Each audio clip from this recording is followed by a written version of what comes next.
Tantan. Ano daw? Kukunin yan.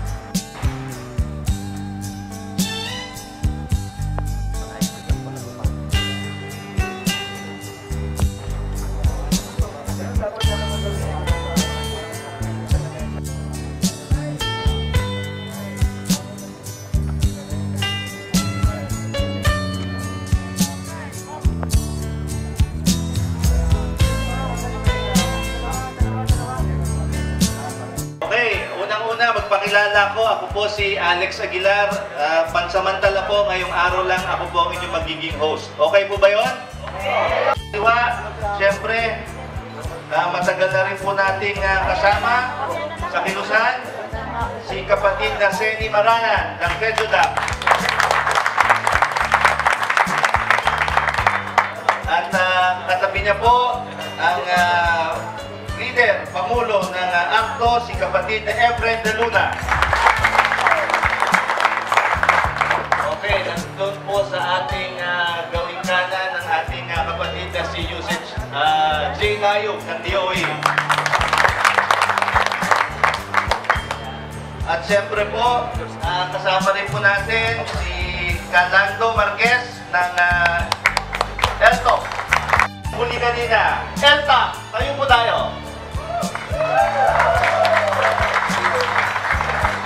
Okay. Parang sila rin. Ang susunod, Altoda. Nasaan sila? Baka hindi pa nakakapasok. Nasa labas. Okay, ang susunod, Pasang Mazda. Nasa labas pa. Ayun, din. Meron tayo mga ilan. Blockbuster po itong pinatawag natin tulong. Nasa natin 200, 350 na ho yata. Okay. Nais rin natin magbigay-pugay si Ernesto Cruz, NC. At syempre, bago ko makalimutan ang aming kaibigan, ang mga kaibigan ko sa ACTO.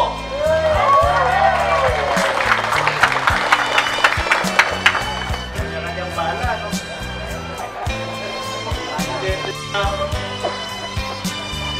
Ay, okay. Ang mga taga-piston. Isa pa, palakpakan natin ang mga kapatid sa piston. Si Yusek para simulan ang kanyang presentasyon para tuloy-tuloy na tayo. Mga kapatid, si Yusek J. Layog. Magandang umaga po sa inyong lahat. Magandang umaga. Gusto ko lang kung siguro tuwing Lunes po, kung alam niyo ho, ang inyong mga leader, nagpupunta po sa amin sa DOE. No? At nilalatag po namin palagi ang inyong mga plano at proposal. No? Gusto ko lang kung ito ho yung unang pagkakataon, umikot na ho ang buong Department of Energy sa pagbibigay ho ng pantawid pasada. Ito lang ho yung unang pagkakataon na naipulong namin ho kayong lahat at gusto kong magbigay-pugay sa inyo pong mga leader na nandito sa inyong table. Bakit po? Kahit naman ho sa radyo, sa TV, nadidinig nyo, nagtatalo kami, isa lang po ang layunin ng inyong leader. Yun po ay ang matulungan kayong lahat. Kaya gusto ko namin magbigay ng pugay, hindi ho sila nagsasawa na magpunta ho sa aming opisina. Kami rin po sa Department of Energy, kami ho'y tuloy-tuloy na tumutulong sa inyo upang maibsan po ang pagtaas ng presyo ng gasolina at diesel. Gusto ko ho, bigyan natin ng malaking pasasalamat. Una-una po, ang lahat po ng leader, si Ka Ernesto, palakpakan ho natin. Si Ka George, madalas kong naupagpalat sa TV at sa radyo. Si Ka Lando, si Ka Seni, si Ka Efren, at hinihintay ho natin si Ka Obed at si Ka Boy. Nandiyan na ho sila. Pinag-uusapan na ho namin ngayon yung alternative fuels. Ito po yung pag-iiba ng inyong mga makina upang hindi na ho kayo masaktan kapag tumataas ang presyo ng diesel. Ay yung ating paghahanap ng sariling langis. Kami po ay naglunsad ng Philippine Energy Contracting Round. Tayo po ngayon ay naghikayat ng mga investors. Napakadami po nilang interesado ngayon. At sabi po nila, formula na ang gamit po natin ay Mean of Plant Singapore at Dubai, hindi ho WTI. Meron ho tayong inaasahan as of Thursday ngayon, 1.89 centavos po na rollback sa gasolina at 1.87 centavos po na rollback sa diesel. Ng araw na ito, ang aming home suggestion sa inyo, tawagan niyo oil companies. Sir, sabi ho ng DOE, pwede na kayo magbaba. So kalampagin niyo po, papayag naman ho sila. No? At patuloy naman ho kaming umaapila. Huling mensahe lang po, no?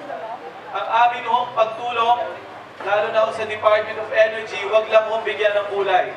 Hindi po kami tatakbo. No? Sana po, matapos po sa kayo.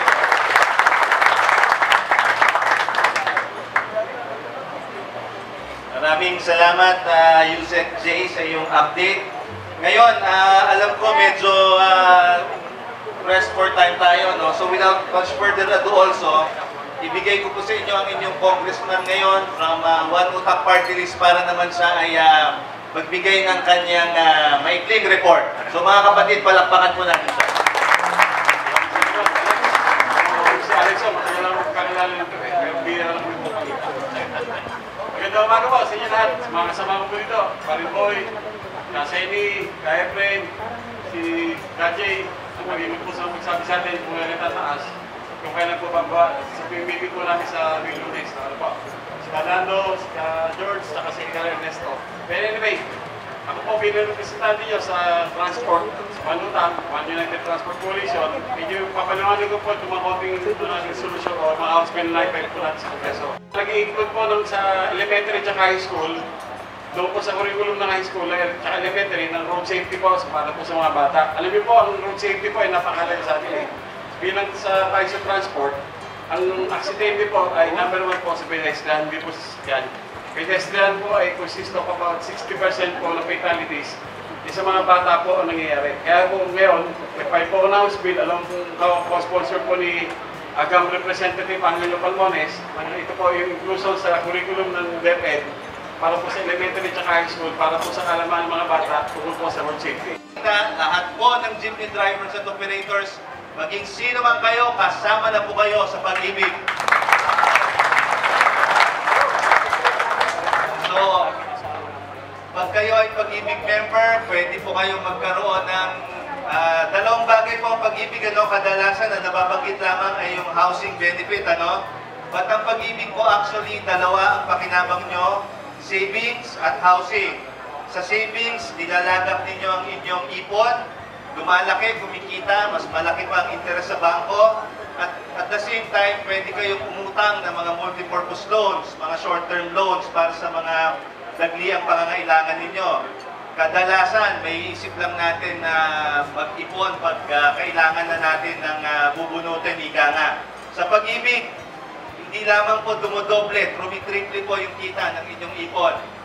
At syempre, kasama din yung inyong pagkakataon na makapag-housing loan. Ang gagawin ko po, nakikipagtalastasan po ako dun sa mga leader ng inyong mga asosasyon, kila Kaseni, kila Ka-Efren, kila Ka-Boy, kila Ka-Obet. Magkakaroon po tayo ng mga pulong na kung saan tatrabawin natin na ayusin natin kung paano kayo mag-enroll bilang mga pag-ibig members. Okay po ba yun? Okay! Hindi ko kayo marinig. Okay po ba yun? Okay! Yan. Sige. So, ang gagawin po natin, panandalian po natin puputulin yung pulong. Inaanyayahan po namin kayo na tayo ay medyo umiinit na, no? Pwede po bang mag... okay na ba yun? So siguro, paano? Sige, anyayahin po kayong mananghalian muna tayo. Medyo early lunch. Pila lang po tayo, siguro per table.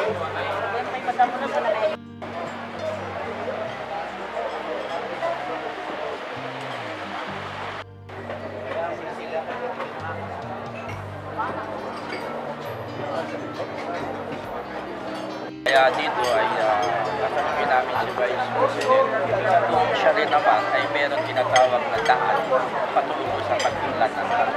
Pero itong inisyatibo ito na magagaling sa pangalawang pangungulong ay napakaganda para sa inyo siguro. Para sa amin ay napakalaki at binigyan niya kami ng pagpapahalaga. At yung pangungumbida lamang niya sa amin at yung mga panukala niya na alam niyang ikakaganda dahil nandiyan na siya bilang Vice President, ay malalaman namin na mamaya. At meron nga kami naririnig na isa sa mga tatalakayin ay yung bibigyan ng pabahay ang mga driver. Kaya napakalaking pagkakasiyahan yan at benefit ng mga ng driver.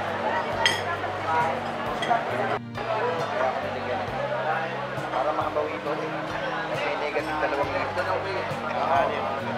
Oo, tanghali. Eh tapos yung umupa pa sa atin doon minsan hindi nagbabayad si 200 siya doon ali. Minsan 3 araw hindi nagaan. Eh sabihin nila hindi naman sila nagbabayad.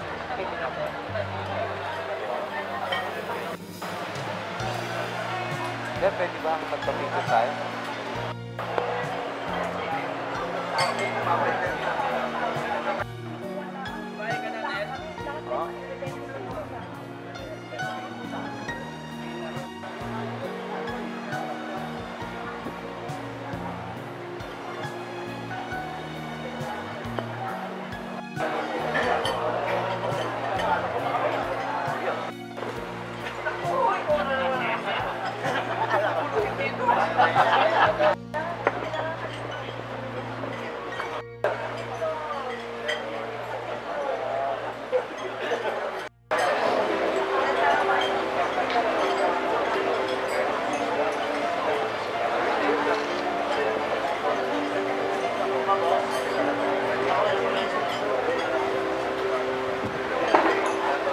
Sabi sa akin kukunin lang daw ako para magsalita. Medyo hindi naman ako kakaasan na hindi ko makakita. Naman ako,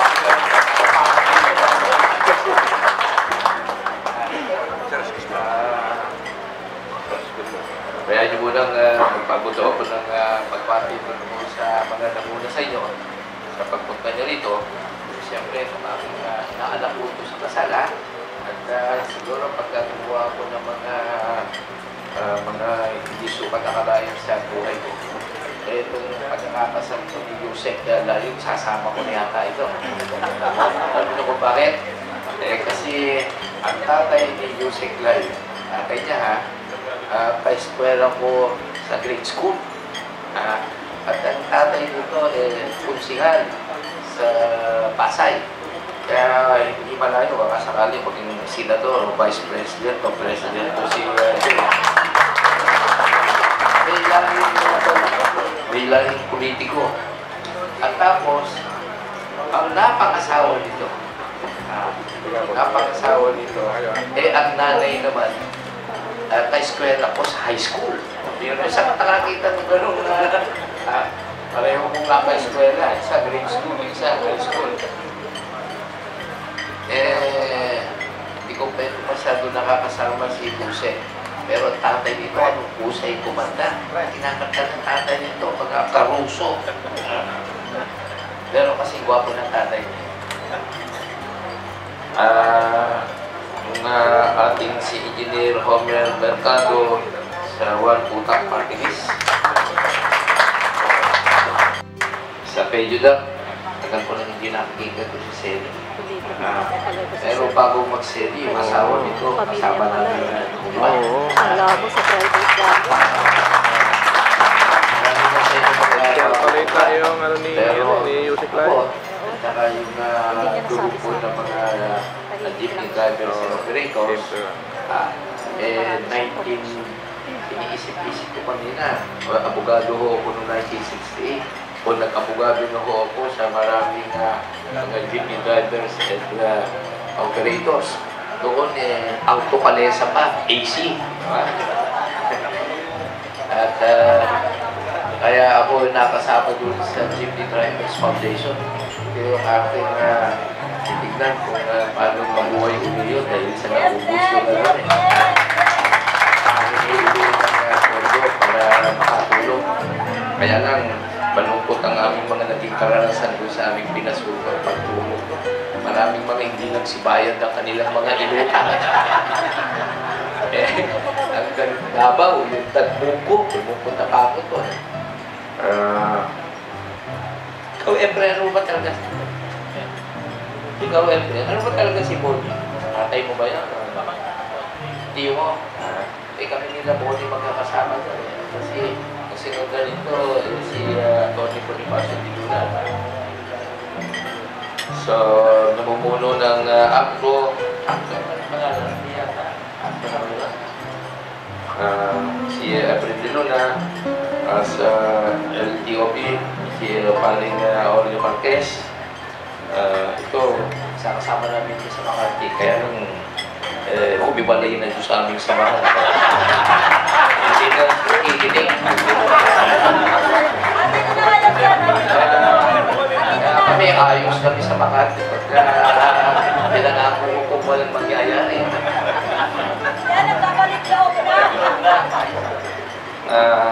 Sa NCTU si Ernesto Cruz, sa Piston, ilan na buwan ko lang hindi natin ito, lumaki lang siya, mukhang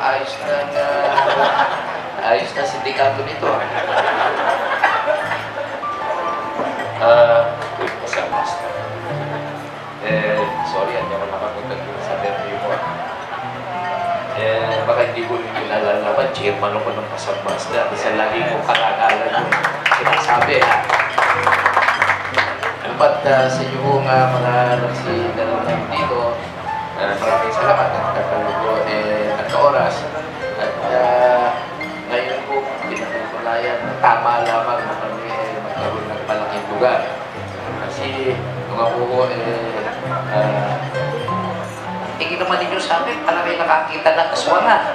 Hoy, ako si Jojo Binay, nanahalan na Vice President. Alam yung mga hindi bumalakpak, salamat din, malamang hindi kayo bumoto sa akin. Kaya kalimutan yung pinagalingan ng ating samahan. Kaya pinagulaan ko na kayo, hindi ko tayo nga kayo magkikita-kita, ha? 68 pa, ha? Doon sa Mitabel na simbahan ng Aglipay, kung kami nag-aharap ng meeting, may kasulinahan doon pa,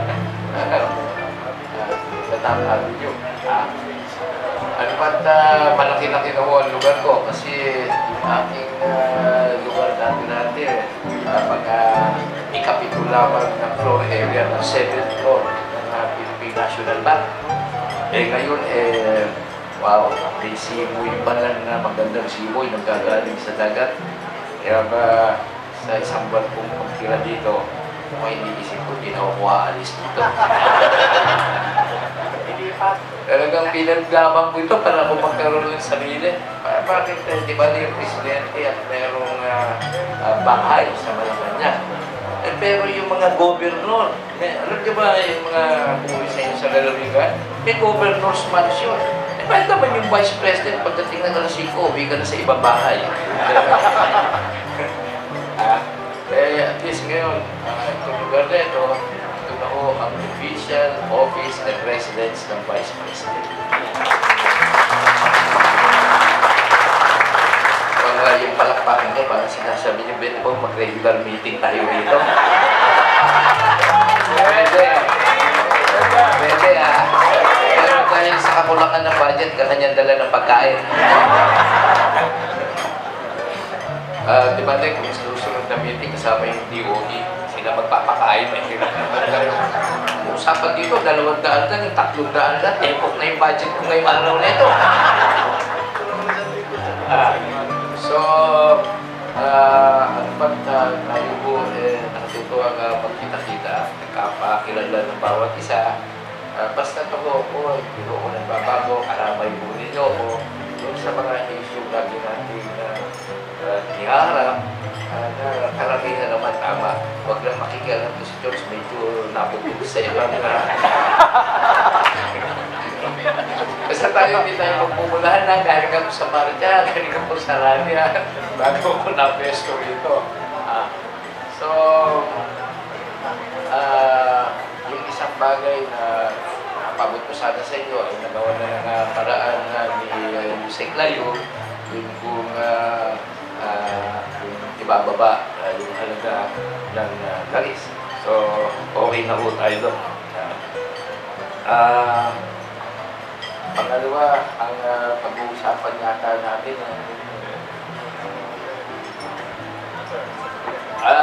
sa alternative fuels. Uulitin po yung napanggit ko na po doon, yata sa meeting ng Masambasga, na hindi na po natin may iwasan na harapin bukas pangalawa ang paghahanap ng mga mura-mura na magagamit para umandar yung mga jeep. At ito nga, yung mga electric jeepney at kung ano-ano pa, talagang doon na po tayo tutungo. Kaya ba sa gawin po ng Makati, yung pamalang lungsod na ng Makati na pinamumuno. Ang pangalan ng mayor ng Makati? Binay din, John Binay. Meron kaming tulong. Kami tumulong sa kooperatiba yata para maka-acquire ng yung electric jeepney rin. So, magandaan po natin yun. Hindi na po talagang masyadong mabigat na po kung sa gasolina. Hindi lang sa kabigatan ng halaga, hindi na rin sa hindi mo malaman kung bababa, magtataas, hanggang sa itataas. So, nalipis ka rin po yung kikitain ng ating mga driver. Maliban naman, nasabihin sa'yo, sabihin ko, matataas na. Yung mga bago pa mag-adjust mo. Bago ma-actionan yung petition ninyo for increase in fare, sana hindi nangyayari na patay na yung kabayo. Pero, ano ba't, so yun po ang ating dapat harapin. Ito talaga ang pangingailangan. Sinarinig ko yung tulog ng plato pwede naman kayo makinig kapag kumakain, wag lang kayo mabilaugan. Yun ang ating pagiging membro ng Pag-ibig. Ang mga pangunang membro po talaga sa Pag-ibig yung mga may sweldo. Katulad na sa gobyerno at saka na sa pribadong sektor. Kaya pa po, mas malaki talaga itong Pag-ibig kesa sa GSIS para sa gobyerno yun na empleyado at sa SSS para sa pribadong sektor. Pero may nadagdag na pa rin po dito ay yung OFW kasi pribadong sektor to. At kaya nga doon sa pribadong sektor, sa OFW, kahit na pa sumusweldo sa foreign corporation, kahit na ba iba na ngayon ang kanyang citizenship, pwede pa kung pagpatuloy, pwedeng maging bagong miyembro ng Pag-ibig. At kamakailan, yung miyembro ng isang taon, doon po pati yung mga nagpapalawot, yung mga seafarers, kasama na rin mo ito. At pagka sinabi kung kasama, ito ay sanang-ayon sa batas, mandated and compulsory. Nung bago-bago ko ako dito, ako ang chairman nga pala ng Pag-ibig. Kung ako po nagbe-miyembro ng kabinete, dahil ko yung sektor ng babahay, lahat po ng organisasyon dyan, ako po ang namumulo. So ako po ang chairman ng Pag-ibig, chairman ako ng NHA, chairman ako ng Socialized Housing, at chairman ako ng HGC, at saka ng HAURB. So, meron pa kong isang grupo na pwede mo mag-miyembro ng Pag-ibig, yung other forms of jobs yata something. Basta meron pa yung pagkuha ng sweldo ng pera sa negosyo ninyo o sa whatever, pwede mo kayong mag-miyembro. At yung kung magugulat kayo, masasabihin ko sa inyo, na ang pinamamahalaan ng mundo namin sa pag-ibig sa ngayon. Ang aming mong propiedad ay pinakamalaki niya ito sa mutual fund. Kasi umaabot na ho ang aming propiedad ng mga 300 billion pesos. Isa ho organisasyon ito na ni isang sentimo hindi ko ito tumatanggap sa gobyerno. Ito ho, ang pera nito nanggagaling sa lahat ng miyembro. Amin kong ipinagmamalaki na magmula ho ako ng naupo. Mga pala, nag-iisipan namin na dagdagan yung monthly binabayad. Sabihin ni 100 piso, pinag-aaralan namin magdadagdag. Pero yung epekto naman ng pagdadagdag ng babayad pa buwan, kahit na paano, employer at employee mahihirapan kasi meron siya ng employer dito. Ang amin na lamang ho nga pinagdiinan ay magdagdag ng miyembro dahil sa pagkapantuo namin na meron ho pa kaming market na mga 3.5 billion o bakit kami magdadagdag. So nagpursige na lang ho kami na magpadami ng miyembro at mandatory and compulsory yung mga salary employees ng government o ng mga proportion sa private sector. Ang pangunahing benepisyo rito na madalas hindi ko nagawa ng mga miyembro pero ngayon ito ko ngayon ang pang-akit talaga para mga miyembro yung bang pakautang para makapagpatayo ng bahay. Ang pinauutang po sa miyembro simula sa 10,000 hanggang 3 milyon. Yung mga pati itong mga kondo hindi ko mabili. Pangalawa, meron po itong isang buwan, in-announce namin, may dividendo. Ito po, ang dividendo nito nasisimula sa mga 4.5 to 5%. So, itong dividendo ito na iipon, noong isang buwan, in-announce po namin na nagbigay ko kami ng dividendo sa mga miyembro na may kabuang halaga na umaabot sa more than 78 billion pesos. Yung sa pabahay, naglalaan po kami ng 50 billion pesos ang tulong sa mga developer. Kayo, miyembro, makikita po kayo yung mga ginagawa ng mga tinatayong mga kabahay. Ano ba? Nawagin mga subdivision developers at kung ano man. Yun po ang naging pang-akit dun sa mga developers at dun sa mga gusto magkabahay kaysa naman sa buwanan nagbabayad ka. Ang buwanan po natin ngayon, hindi naman kayo pera dito. Kasama mo kayo dun sa karamihan narinig namin ni Pangulo ang Noynoy nung namigay po ng bahay para sa mga pulis at saka sa mga sundalo. Ang average na bayad sa renta ng bahay maabot sa 3,500. So, at least na magbayad ka doon, renta, di may pa, bumili ka na lamang. Tapos, parang renta mo, parang rent to own ito. Pero ang kaibahan lang ito, kayo na may-ari, hindi rent, hindi yung iba na may-ari. Kami ang boto ko galing sa driver's group.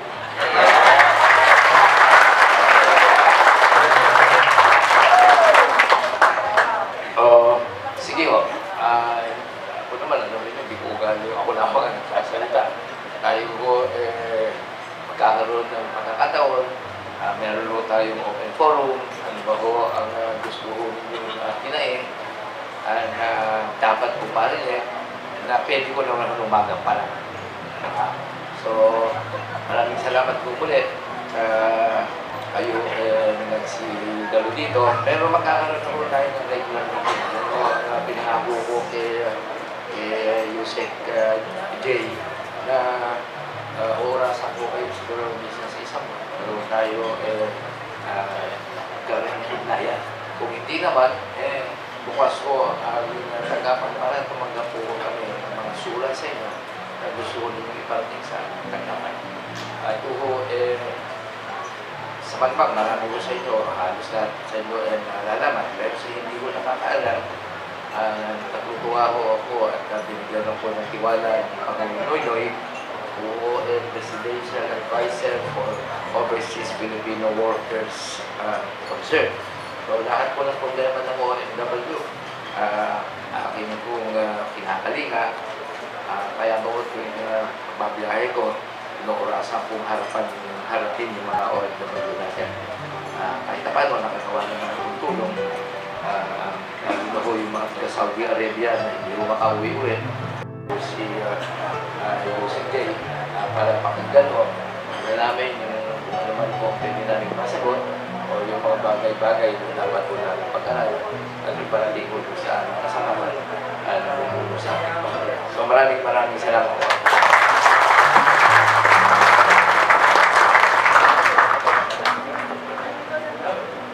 Hapon po, Vice President. Yusek. Sa hanay po ng akto ay labis po kami nagpapasalamat dahil nakaharap po namin kayo, Vice. Dahil nung nakalipas po na SONA, Vice, nung nakalipas ng SONA, wala po kaming narinig na anumang na kaunting patiting na sinabi po sa SONA ng ating Pangulo yung hanay po ng transport sector. Ngayon, medyo nagdagdag po ang transport sector dahil lahat po ng sektor ay nabanggit pero ang hanay lamang po ng transport at hindi. Kaya labis po kaming nasisiyahan dahil kayo po ay isang kabinete ng ating Pangulo ay sa pamamagitan po ninyo ay paparating naman natin yung hanay ng transport group at sa pamamagitan ng region. Labis po kami nagpapasalamat dahil napakarami po ng mga layunin ninyo sa hanay ng transport group. Dahil simula pa lang po, nabanggit nga po natin yung samahan ng mga nakalipas ng victory. Si Ka-Efren de Luna po ay tagapitpit lamang ng portfolio pa ni Ka-Efren Body de Luna. No? Pero ako po ay tagadala ng sulat sa inyo bilang kayo po talaga ay nasa hanay na ng transport group. At marami rin po talagang natulungan ang parte ng GP Foundation at kami po sa ACTO ay nakinabang doon dahil nagbigay po tayo ng mga spare part para hindi mahirapan ang ating mga operator. At labis po kami nagpapasalamat at doon pa lamang po sa hindi namin naririnig at yung sistema po ng target ninyo na magkaroon kami ng sariling pabahay ay napakalaki na po ng pagpapahalaga sa amin yun. Dahil ngayon lamang po kami nakarinig na yung transport group ay magkakaroon na ng sariling bahay. Kaya pinag-uusapan din po natin yung hanay ng tinatawag natin na mga sasakyan. Kaya sa pamamagitan po ng pamamahala ninyo, hindi lamang po bahay ang pwede ninyong ihandog sa amin, kundi may bahay na tayo, meron pa tayong pampawasadang sasakyan sa pamamagitan din ng boundary hulog. Kaya yung po yung hilingin natin kay Vice, na meron na tayong kabuhayan, meron pa tayong bahay, ano pa yung titingnan natin sa pamamagitan ng pamamahala ng ating pangalawang Pangulo. Kaya doon sa sistema po na yon ay nakikita namin yung pagbibigay ninyo ng pagpapahalaga at talagang may dugo ng transport group ang inyong tinatawag natin na inyong panunungkulan. Vice, meron lang po kami naging problema. May mga ilang pa rin po kami mga problema na ang akala ko kapag kaya yung sinasabi po ng ating Pangulo na yung tamang daan. Bakit po mismong isa sa mga kabinete ng ating Pangulo ay hindi na nagpapakita ng kagandahang asal? Yan po ay masasabi ko po yan dahil nung kami po ay nagkaroon ng dialogue sa DOTC at may mga binanggit po kami mga problema, lugar na pakinggan kami, lugar na sinasuggest namin yung pwedeng gawin. Pero ang binabanggit ay sila siya ang namumuno, siya lamang ang pwedeng masunod. Mukhang hindi po ata tama at napakalayo naman dun sa proseso na pinakikita ninyo sa hanay ng transport sector. Kaya mga kasama, napakalaki ng pagkakaiba pagka ang nanunungkulan sa pamahalaan ay yung hindi bumababa sa kalsada, kundi lagi na lang nag-iisip ng tsuri. Kaya dito po, si Vice President, simula pa, kumakain na ng alikabok yan eh. Dahil yan po yung nakasama nung kapanahunan ng pakikibaka, nung kapanahunan pa ni Naftali Gonzales, di ba po, Vice, at kasama na sina Abalos, sa pamamagitan ng pakikipagpaka doon sa hanay ng transport group.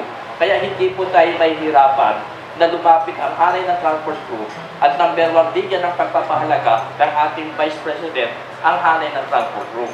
Kaya yung binabanggit ko nga po kanina, ang ihilingin po natin, boundary hulog, na yung mangarap din tayo na hindi tayo manatiling driver lamang, kundi mangarap din po tayo na maging operator tayo.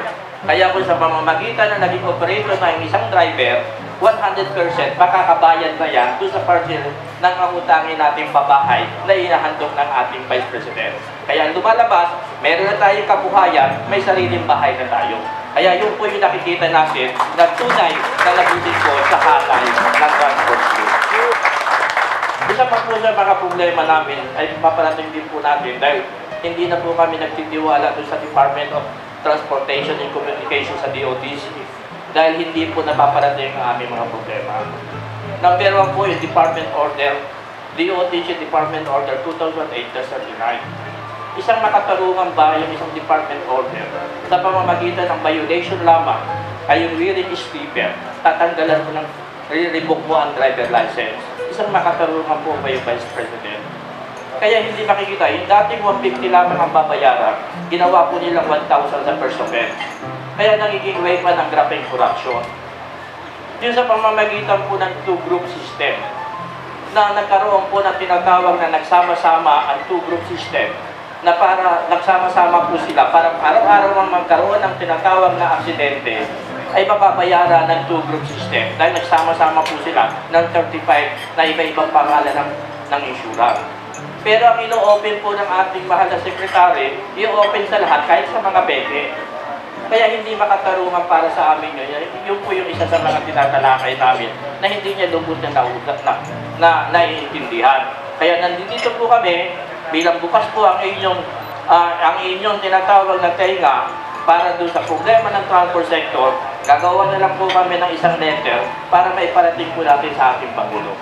Yung po ang amin lamang na ihatik po sa inyo at ang hanay po ng akto ay labis po nagpapasalamat sa pamamagitan po ng inyong panunungkulan na pakita po ninyo na tunay na nagmamahal kayo sa hanay ng transport sector.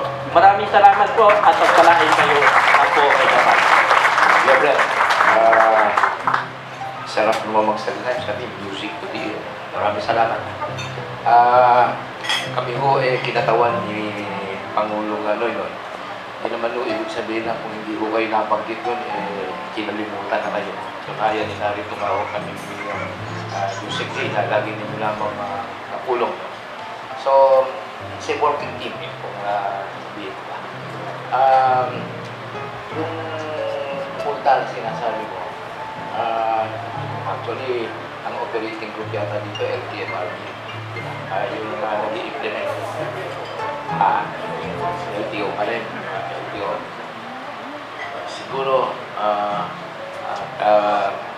kagawa ako ng sulat para may ambil na yung hinaing ninyo. Masyado mabigat naman yun, lalo na sa maraming asawa.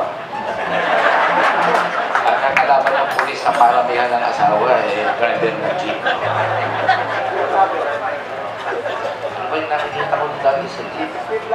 Galit ang driver sa mga pulis dahil sa mga agaw ng karabihan ng kababaihan. So, paparatingin ko kung pwedeng suspindi muna, pag-aralan pang maigi itong bagay nito. Yun lang, hihilingin ko sa inyo. Total, sabi mo, kasundo na tayo, matagal na tayo nagsama-sama. Itong halagan po, pagkanda ko sa April, nagdibati na kami dito sa City Hall at Magdaloy sa halaga. Sa isang banda kasi, para lamang mapitiba yung disiplina, talagang tinataasan. Pero sobra yata ang taas nito na. So, titingnan natin kung paano. Pero, tulad ng dati, nag-aapila kami sa inyo lahat na yung hanay naman po natin, disiplinahin natin. Pero pang pangilan-ilan, pero maigi na. Napapagmas lang ko naman marami ng mga jeepney drivers na may disiplina na. Marami nang kumukuha ng totoong lisensya dahil sa dati marami pagkalayip dyan. yung mga salitang nagkakaintindihan tayo pare-pareho. So, tinignan ko nagawa ko na parang ano ba yung nabanggit ni Efren? Sa boundary. Boundary ulog.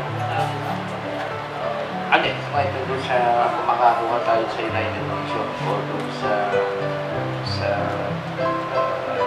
JTFI na kung mabubuhay doon natin pwedeng paano bukod sa hindi lang kalakihan na mauutang pati pag naging membro kayo meron din kayong mauutang dyan nagtatawa na hindi natin nagampanan na marami tayong problema kung magkaroon sana tayo ng supply ng mga spare parts, di ba? Trabaho ng kooperatiba. Hindi ba naka-agat yun? Tignan mo yung kooperatiba dito kasi lalakas naman ang kooperatiba. Pwede bang pag-usapan na natin ulit. Yung mga bagong panganak dito, kami mga senior citizen. Talagang noong pa man, binabalak po talaga ng pamunuan na magkaroon kayo ng central supplier ng spare parts para hindi ba kayo bigma ang pagtaas ng halaga at kung ano pa man. So, ito ay sa pamagitan ng kooperatiba. Kasi siguro pwede nating nabuhay ng kayo ng pamunuan. Yung mga mag-isip po tayo ng pamamaraan para bumaan po ang buhay ng mga driver. At tulad nga, siyempre kung meron kayo ng sariling tindahan, mura-mura yung mabibili nyo at di kalidad. Di ba yung gawang kalookan? Gawang kalookan,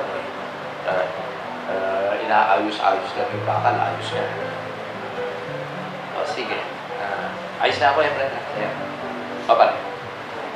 Ang sinasabi nga ho natin, yan ho ay kalikasan na ang may-ari ay ang taong bayan.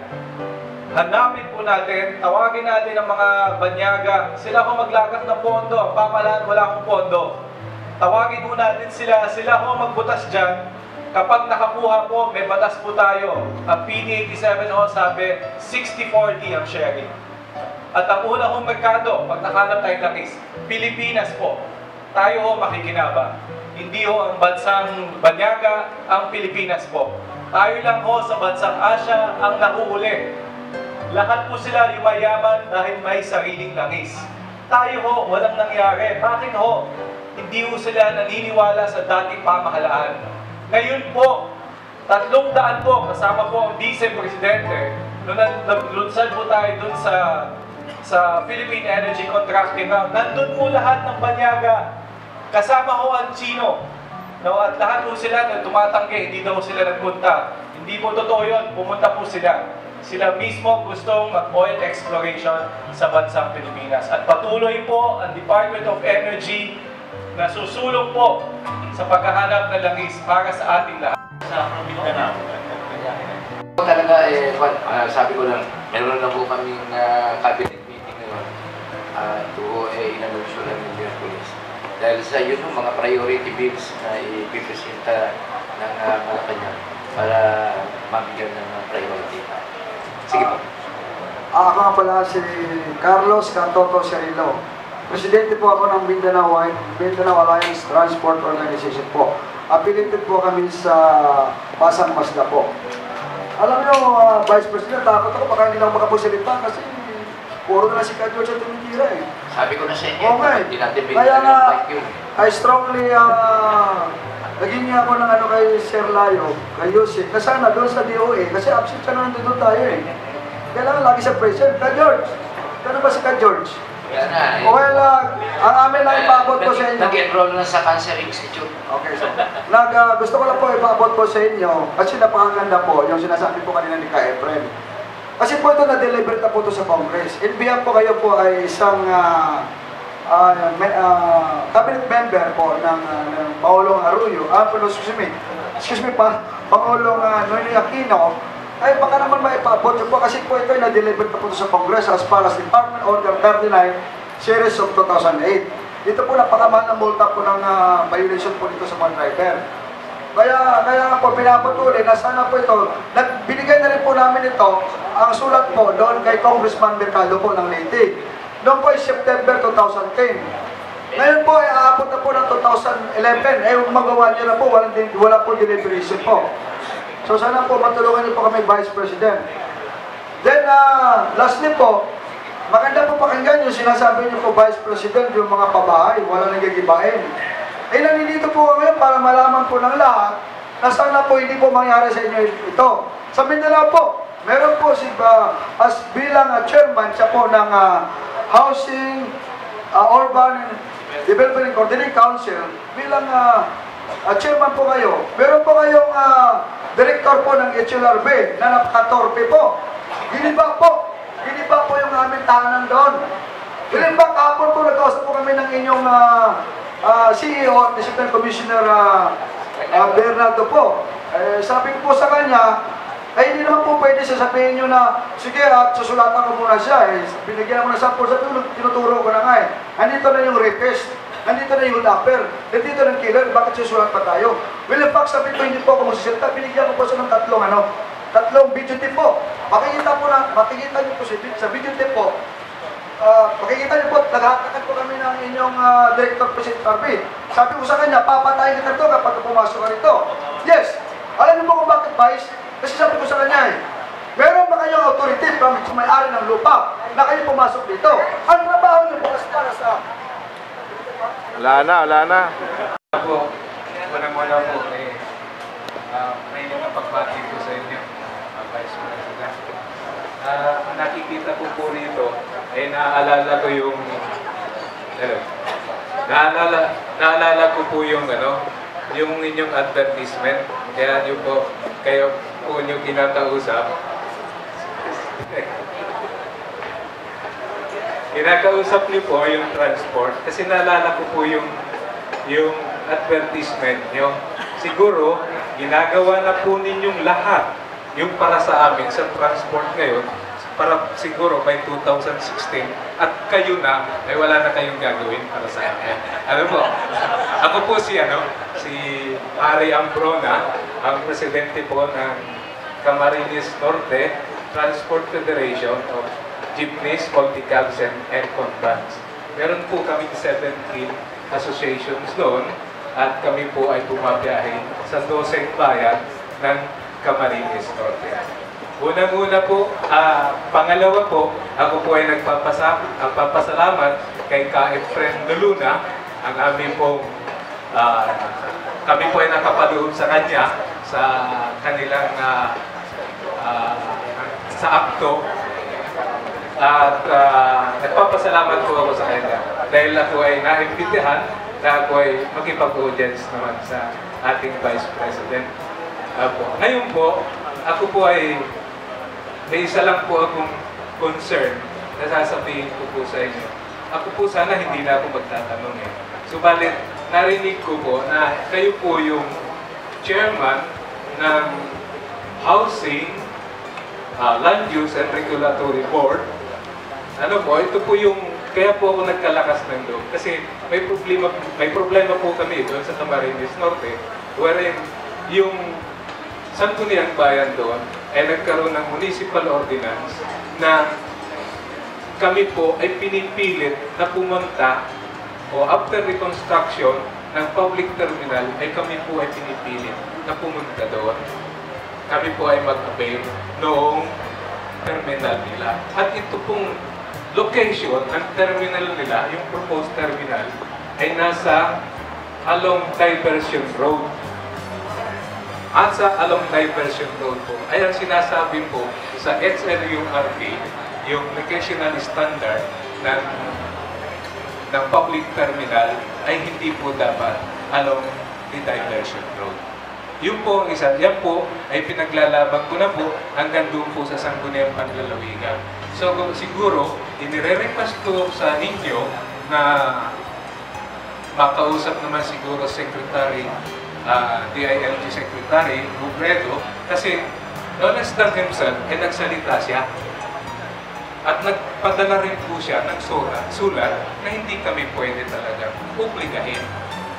Kasi nasasaad sa Joint Memorandum Circular na sinasabi ng DOTC at ng DIRT na ang mga private transport stakeholders cannot be obliged by the LGU to avail the designated terminal of the local government unit. Yung po ang isang predicament namin na idinudulog namin sa inyo. Siguro, through the secretary ay maabisuhan yung mga nandoon na sundin nila yung batas. Kasi palagi po, every time na galing kami public hearing doon sa Sangguniang Bayan, ay sinasabi ko po sa kanila na ganito. Bakit po kami na nasa private sector, kami po ang nagsasabi sa inyo na sundin ninyo yung batas? At baliktad po ang nangyayari doon. Kami po ang nagsasabi, hindi po sila na dapat na sila magsabi sa amin na ito yung batas. Ito po, kaya kung binobroad out din ito, dahil hindi lang po ito nangyayari dito hindi nangyayari po sa Camarines Norte. Nangyayari din po ito sa ibang bayan.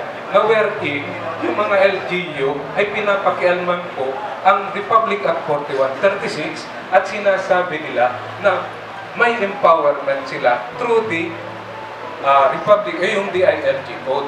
Na yun naman po ay generalized. Ngayon, siguro po, sa intervention ninyo, siguro kung paano, kayo na po yung bahala, maparating naman kay Secretary Robredo yung aming hinaing doon. At kanina lang po, kinausap Puta na si Honorable Homer Mercado, binanggit ko sa kanya yung problema namin, if ever kako na magpatuloy sila at itutuloy nila yung municipal ordinance, ay kung pwede na magkaroon ng congressional inquiry sa Kongreso.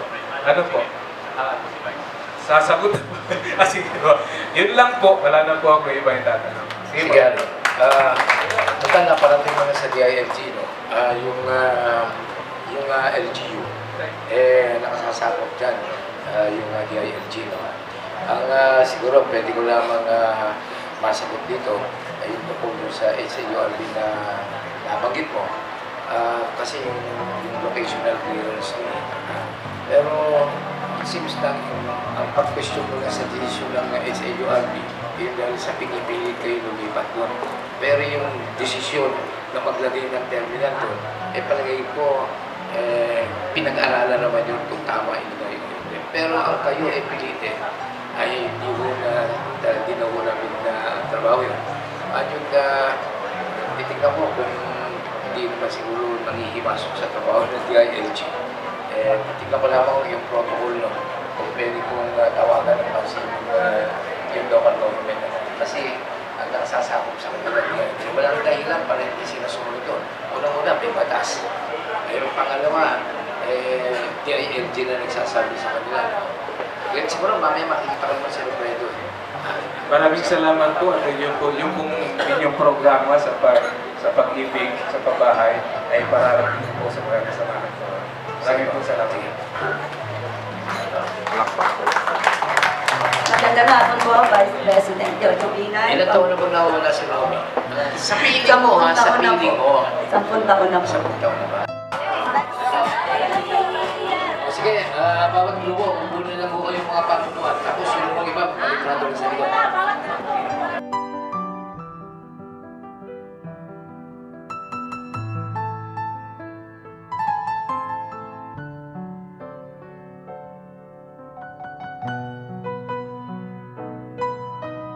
Patayin mo pa sa guys.